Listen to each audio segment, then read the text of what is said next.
Drop stitches like this occur when the stitch slips off the end of the needle and then unravels and drops down through lower rows of the work. This can be quite easily corrected. You can use multiple different tools to do this. Today I'm using a blunt-eyed needle, and these are included in the knitting kits.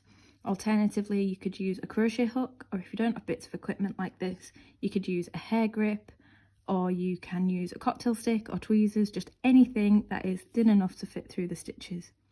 So the first thing that you need to do is locate that dropped stitch. So I'm just going to pick it up on my needle like this to prevent it from slipping any further down, and just keep it out of the way for a second. The next thing to do is count how many rows it has dropped down. So we're looking at the horizontal bits of yarn here. We've got 1, 2, 3 rows that it's slipped down, so we need to make 3 stitches back before we can put it onto the needle. The next thing to do is determine what kind of stitch it is. So this is 1 by 1 rib. You can see that we have rows of the V stitches, but the stitch that we have dropped is in the column of the bumps, so that means that it's a purl stitch.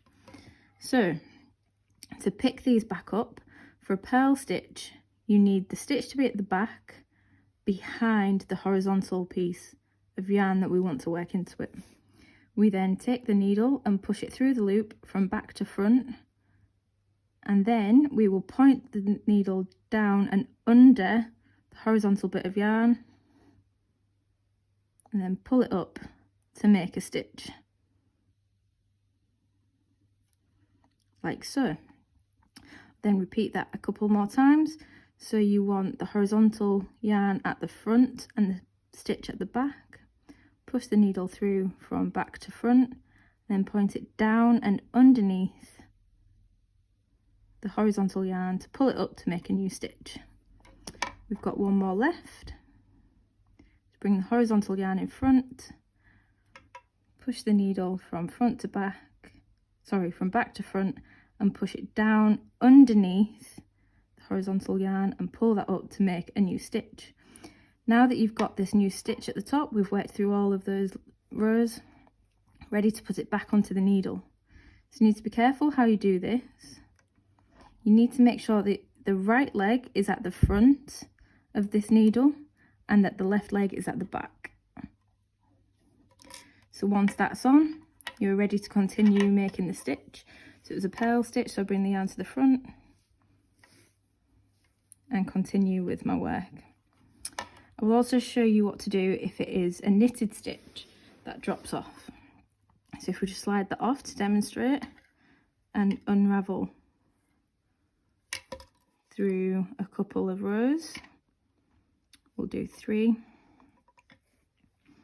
Again, the same thing we need to do is locate that stitch and pick it up.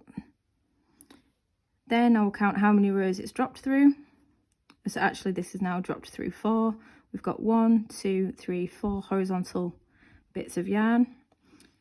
We know that it's a knit stitch because it's in the column of V's, and it's very similar. However, for knitted stitches, you need to keep this at the front and the horizontal yarn at the back. You then push the needle from front to back, and you want to pick up that horizontal yarn and twist it up to pull through another stitch. Show you that again. You keep the horizontal yarn at the back for a knit stitch, then you want to pick up that loop and pull it through.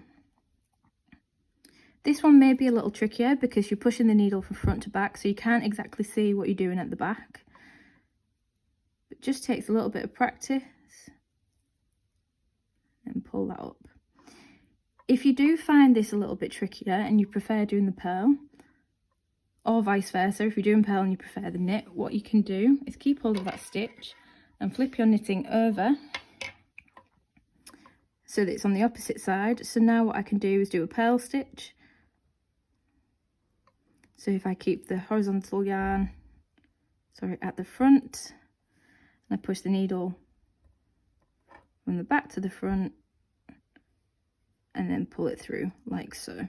So now we've got to the top. We did flip the work over, so I'm just going to flip that back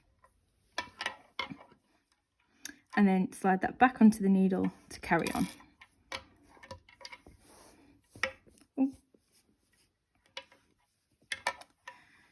That was a little twisted, but now you can see that we've picked them all back up, worked through those rows, You're ready to just carry on with the knitting.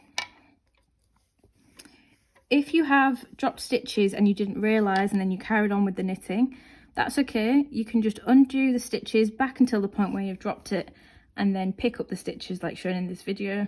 If you need a reminder of how to undo individual stitches, there is another video on how to do so.